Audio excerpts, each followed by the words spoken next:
So I got a little bit of a response to the amazing Goth Band Simulator. Nothing huge, but a lot more than I was expecting, to be honest. It seems like there are some people who are interested in the idea, or maybe just amused by the fact that I am not letting the bastards get me down in the publishing industry and just kind of doing my own thing with this.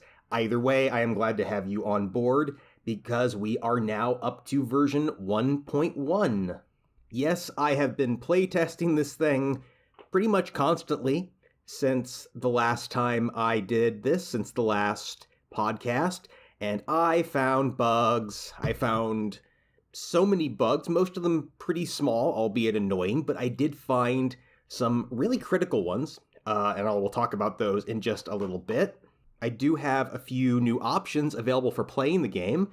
First, at the suggestion of one of my commenters on the last video, there is now an APK version of this. So if you had difficulty running the game on your phone, you can try that. Fair warning, I have not tested this at all. I really don't know what it's going to be like, but it's there. If you want to give it a shot, go for it. Like everything else, it's free to download, and it's not that big. It's like a 2 meg download, so quick and easy. I have also converted my old NeoCities page to be more of a hub for any and all interactive fiction I may do in the future. I haven't really talked about this, but I had a little interactive website there I put together back in 2022. It was a promotional thing for a novel I was working on at the time. That's still there. You can still access it, but you will also find options available to play it online or to download it. I'll have a link to this in the description where you can find all of the ways, all of the locations where you can play it. You can also play it directly on NeoCities, which if you're going to play it online, I would recommend, because it's kind of the way it's supposed to look. Again, I didn't test it all the way through, but I did go a little bit into the game. It seems like it's working okay. You know, it's kind of amazing. The absolute best place for me to have you play this is on itch, because in theory that could grow into something, but it's probably the worst place for you to actually play it. Now, as to what is new in v1.1, if you check, there's now a little changelog at the bottom so you can see a full list of everything that I got to. It is mostly bug fixes this time, although there are a few other things I added in. There are some quality of life issues especially regarding the XP shop. I got really annoyed if I banked a ton of XP. It was taking me forever to spend it all, so I put together a few little odds and ends there to accelerate it. You won't have to spend as much time on that page if you don't want. I also redesigned it a little bit to make it easier to read. Easier for me to read, at least. I did a minor rework of the way that the endings proceed, put together a few new vignettes. That's actually been a long time coming. Some of the components of the ending are very basic. They maybe only have 1 or 2 variants, and they're just not very responsive to what you do in the game. So probably any future updates I do to this will have more vignettes. Some of these are kind of typical things, but others are for some, let's call them rare endings, and I'll talk about those in a minute. Really, there's not a lot of content here. I'm pretty satisfied with the content in the game at this point, which isn't to say that I won't be adding more things. I even have things in mind to add. Mainly, if I add anything at this point, it's going to be to amuse myself, because I am playtesting this over and over and over. I've done it dozens of times. It starts to get tedious after a while. I haven't seen everything there is to see, but I've kind of seen the lay of the land overall. So every once in a while, I want to throw in some little surprises for myself. As it is, the way I've been entertaining myself as I've been doing this is to try and break the game, and I have. We'll get back to that in a minute, because first I want to talk just a little bit about the bug testing process and the absolutely critical importance of getting other people to test your games and your software and anything else for you. I did show this to people back as early as version 0.1, and they did help me catch some of the more amazing bugs, some of them, incredible things that I didn't know you could do in just basic HTML. Caught some of those early on. There were a lot of more invisible ones I kind of had to track down and squash by myself, But it is always important, even though I am still finding most of the bugs in here, it's still important for me to have other feedback from other people because there are things that maybe I would not think to try. I'm going to spare you the nuts and bolts of the actual code and what sort of specifically went wrong because I'm sure someone out there would be interested in that, but most of you will not. So I'm just going to give you the top level understanding of this bug and what I had to do to find it and fix it and why I didn't find it in the mini playthroughs I did before. The game has side quests. They are band member side quests, one for each member besides the one that you are playing. And the way that the game assigns them is that on certain days, on certain turns, more or less, it checks the status of the game. It checks to see if you have an active side quest. Each of the 4 side quests is split into 2 parts. If you have an active side quest, which means you start on part 1, it will check to see if you are qualified to advance to part 2. If you do at that point, it moves you to a screen that has the instructions for what to do next.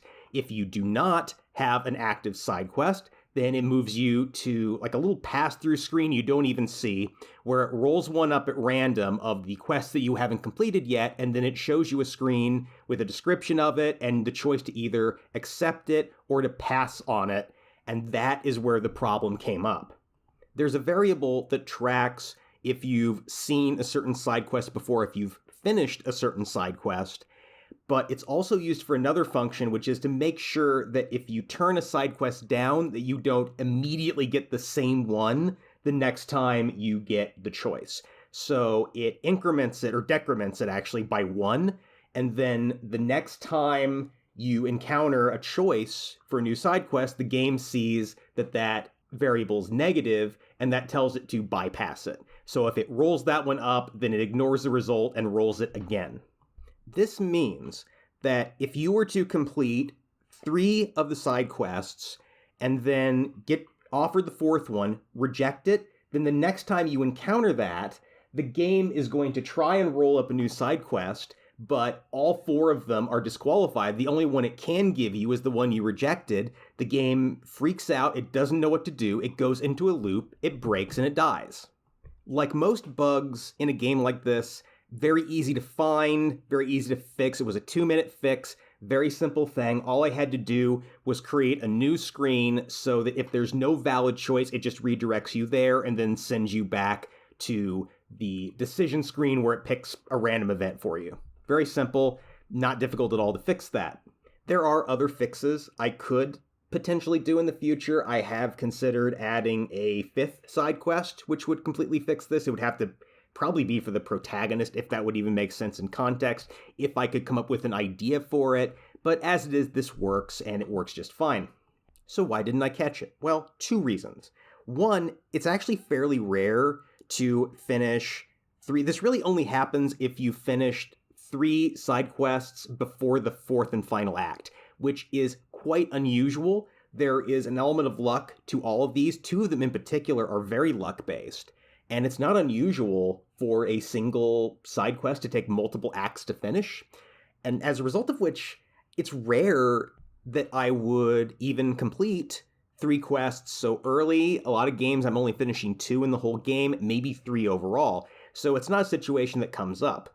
The other problem, and this is where we get back to the importance of asking other people to look at your work, is that I never, ever pass on side quests. I never do it. It's an option I put in because every side quest has kind of, I guess you'd call it a gimmick. It's sort of like a special mechanic or a gameplay style to it.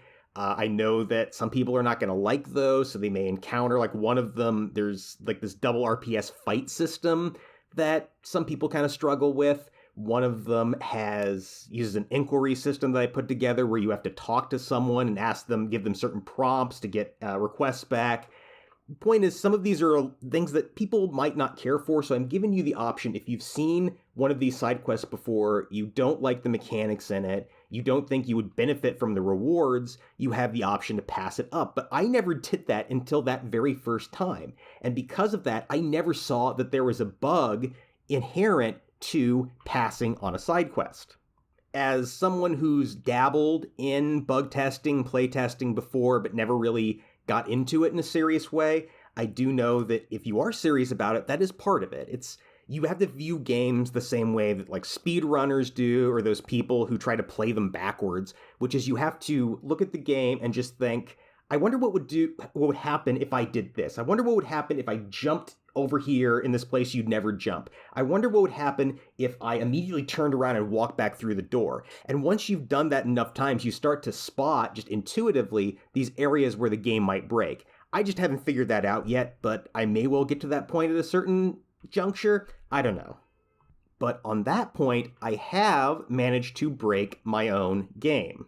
I have found, I would call it an exploit, but it's more just a result of me knowing too much about how this game works behind the scenes that has given me an opportunity to do some just amazing and ridiculous things to this. So I have all of these endings, some of which are really rare, and one of the things I've done in my testing is to go through and to see, first of all, that the endings are working properly, and so far they all are, and second, to make sure that it's at least viable to find them. Not likely necessary, but at least viable that a person who knows a little bit about the game can find some of these more unusual endings. One of the endings involves a trait called Midnight Hearts. Now, Midnight Hearts is a trait you can get in Act 4, so the very end of the game, and what it does, aside from changing the ending, is it makes it so you cannot lose the game because your suspicion level went too high. There is, in general, three common ways to lose the game. You hit a little gateway before each major event. It checks to see if either of these 3 parameters has gone over a certain point, and if they're all under it, you get passed through. If not, the game ends right there and you get an ending early. Those critical traits, by the way, are alignment, stress, and suspicion, and there are traits that make you immune to losing from high alignment, and one that I just mentioned, Midnight Hearts, that makes you immune to losing from high suspicion. It's an obscure trait. It is not the kind of thing you're going to find on the first playthrough. You have to do a number of things in a very specific way, in a very specific order to unlock it, and it's not necessarily intuitive to find it. It's really pretty well hidden.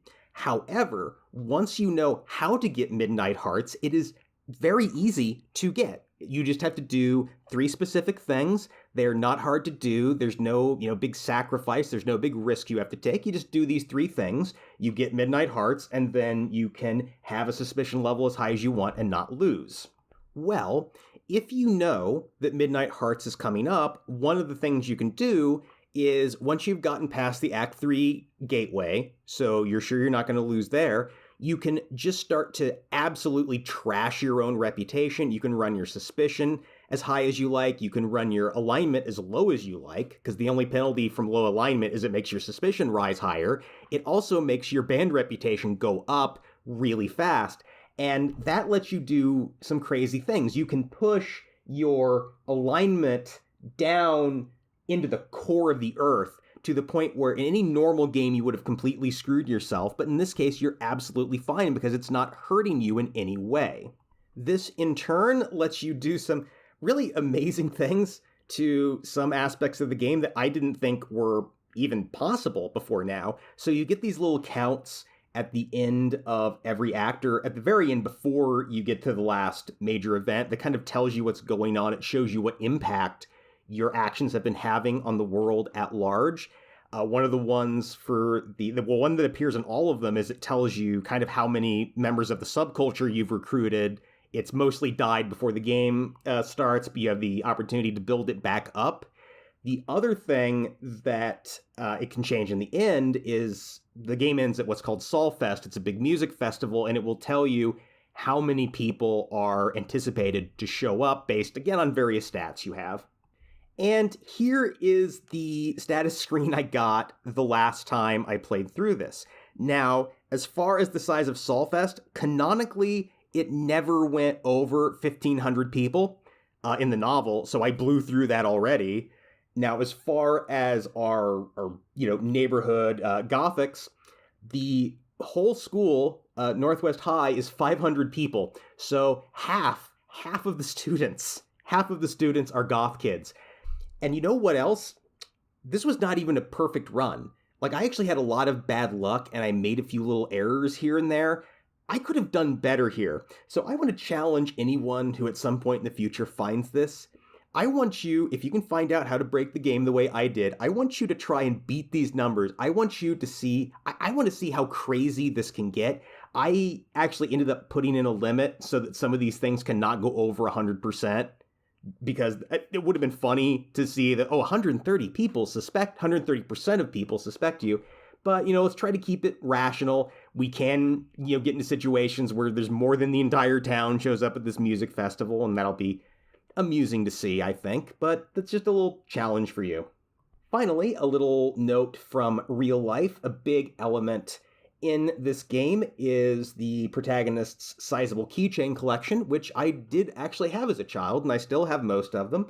I really have not been collecting them for a long time, but this last weekend I was at a local cultural festival here in Kaifeng in mainland China, and I happened to find some kind of neat little wooden keychains, and I picked one up.